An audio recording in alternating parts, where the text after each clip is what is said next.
What's going on, everyone? We're out in the garage today working on the Roadrunner. This trunk gutter has got some serious problems, a lot of rust, and what we're going to do today is fix all those issues. We're going to show you how to separate those spot welds, make little patch panels with simple hand tools right here in your own garage, replace that metal, and get this car looking exactly back to where it needs to be. So this will apply to any of your late 60s, early 70s B Body Mopars, and really kind of any car in that sort of fashion. So go ahead and stay tuned for this episode, and you can see how to get your repairs done.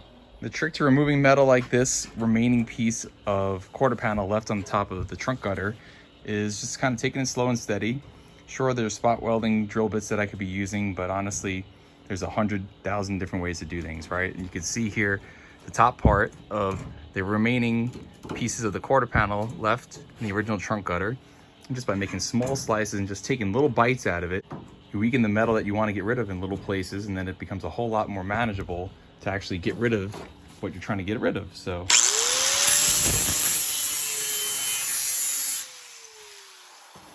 like that. Come over here. Boom, look. Looky there. Before you know it, this whole thing's coming off, and it really helps having good pliers like these that have a lot of, like these snap-on pliers are awesome. They've got really good bite on them, so you can grab a rusty old chunk of metal like this and really kind of work it off. But that's essentially it. We don't want to bend up the trunk gutter too much. Might still be able to save it. If not, we can order a new one of these, but that's kind of the process here, slow and steady. About 15 minutes later, with little cuts and careful prying back and forth, we've got all of that already out of there, and this much remains. And you can see that it even gunked up, like I don't even know what the heck this crap is, to try and plug up these rusty holes in this gutter. We're gonna fix all that. Okay, so now I've gone and actually cut out just the bad areas of this part of the gutter, and I've separated it. And now I'm gonna go ahead and make a new piece that's gonna have this angle and come down, and we'll patch that into this section here. And then underneath here, there's about 2 inches missing this way, so we'll recreate this area right here in this lower part of the gutter.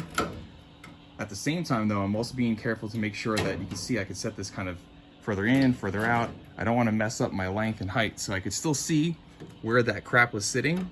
So I know right there is where it used to be. So I'm going to go ahead and make a mark on this side so I know exactly where the length is going to be. I'm not cutting this, I'm not cutting this, so these two, I can ensure that they both meet up exactly where this needs to line up distance-wise. Someone had filled this corner with this thick black kind of tar, not so seam sealer stuff, so we're getting rid of it finally, once and for all. It is going away.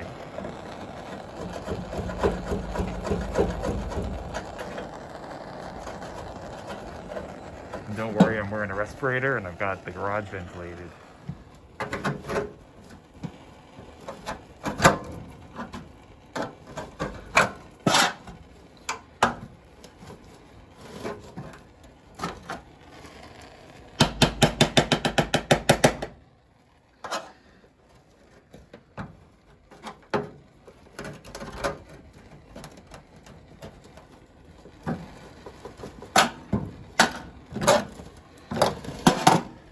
Oh, so much better already. That is so much better.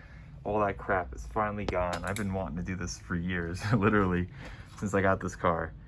And now what I can do is just grind away the rest of that residue from that stuff and basically cut down along here. And I can basically trim down this whole area on this bottom flange, replicate it, make a new piece, weld it back in, and then weld this rear panel back to the trunk floor. And then we'll be good to go in that spot. So just tackling all these little things that have been bothering me, finally. Same thing over in this area on the driver's side, inner wheel well, getting rid of all this gunk that they put on here. No more. All right, and we got all this crap out of here too. It's amazing. They never even welded this inner wheel well housing to the body of the car and to the trunk floor. Obviously this part here I had replaced this new trunk floor, but still there was an old trunk floor in here, and where I had patched this in, you can see this isn't even connected up here. They had like silicone gooped it up here and then put this black muck all the way down here. Just so glad I'm getting all this crap out of here. We're gonna redo this the right way finally. So this is 20 gauge sheet metal, so I've got myself a piece here, and I gone went ahead and mapped out sort of a plan of how this is going to need to be, and if that might not make sense to you looking at it, trust me, it'll make sense in a minute. We'll cut this out and bend it up, and you'll see here how this is going to fit in right there. Went and retrieved my tin snips from inside the house, so we're working in style tonight.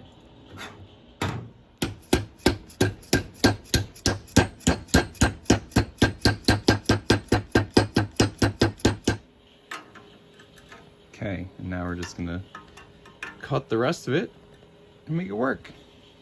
I actually forgot that there's about 2 inches I cut off of this end here, so we needed to have a longer piece. So I got this one cut up, and I'm going ahead and kind of mapping out this one now. You'll see what happens here in a minute. And there you have it. A little bit of bending, a little bit of mocking up like that. That's how it's gonna go, and then we can create this side right here. Then we can create this other piece that's missing on the other end, because you can't get that many bends in a bench vise. But yeah, that's pretty much it right there. What you got to do. That's all it is. A little bit of hard work, determination, focus. Nice. Now we can weld that in. All right, we've made our nifty little patch, and let's weld it in. This is gonna go right here, this lower part of the gutter, and then actually let's think about this.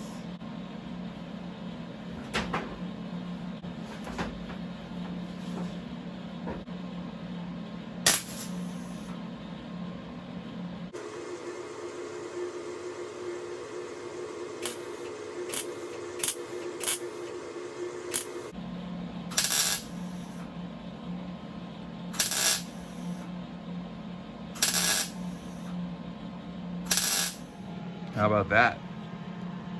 Not too shabby. Pretty cool. Now we can get this guy welded up.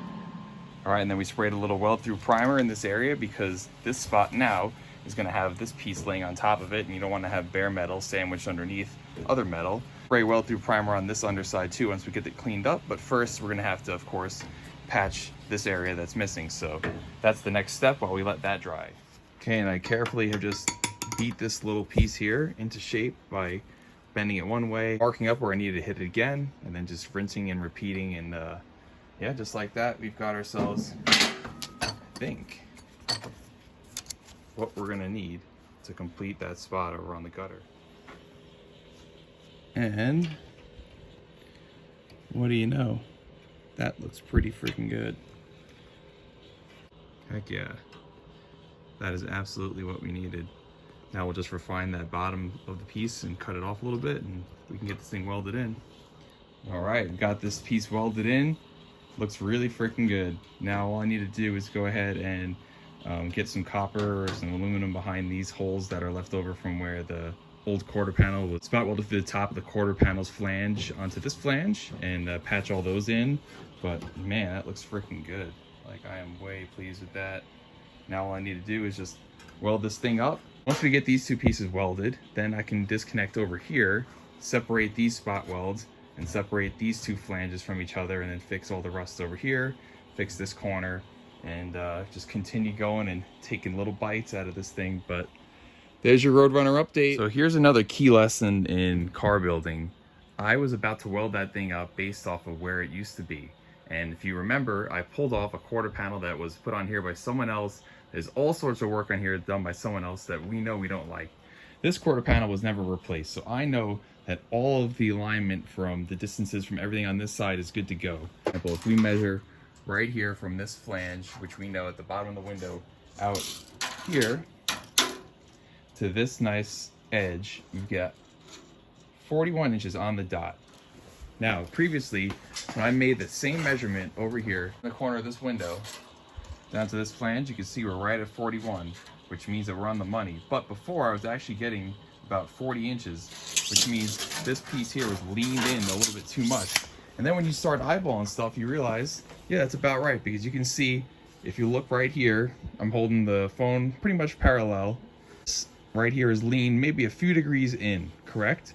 Mostly upright, but a little bit in. Now we come over here to this side. Same thing. Stand pretty much upright, you know, when you're looking at this, because you don't want to have the back of the car with one tail light facing inward, the other one sticking outboard, looking all loopy and goofy.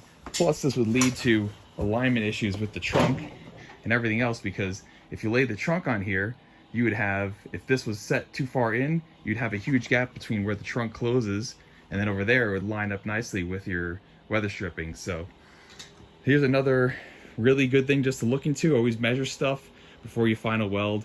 And even though I'm gonna obviously drill through here, make a couple spot welds and get this gutter set in place before I put the quarter panels on it, we are gonna put the trunk back on the car, put it down, and make sure that everything is lining up before we final weld, because this is what you got to do right now. Make mistakes like this, and then you final weld everything, get it in primer, or worse, body work and paint it, and then get all the way to the end, and you realize you did all this stuff, man, you're in trouble. So make sure that you weld stuff up once you know you've measured, you've put everything on the car, you check things, you make sure that things fit.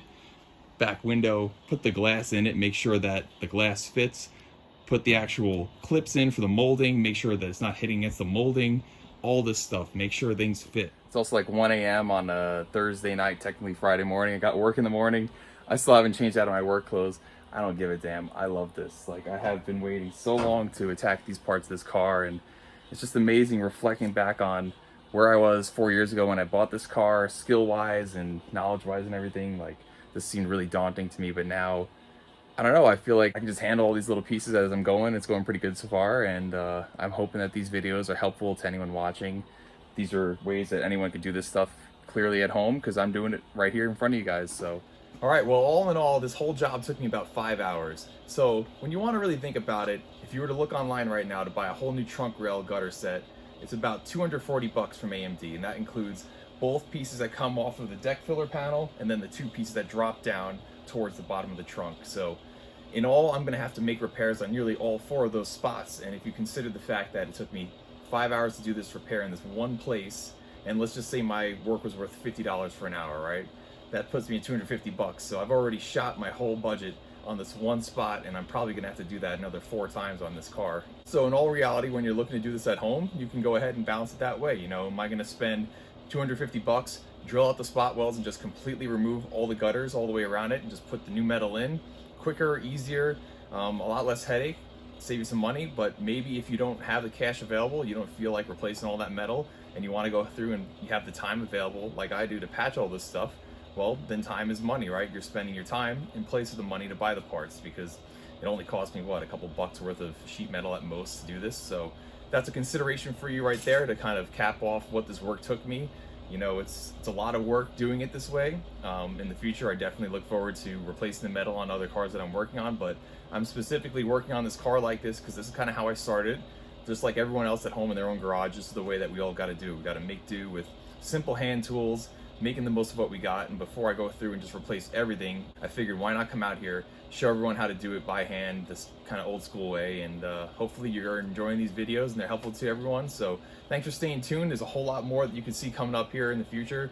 Working on this car, we've got plenty more repairs to do here in the trunk, these wheel wells, the structure here around the window, and just all over the car. So yeah, stay tuned here on the channel for more metal fabrication work on the Roadrunner.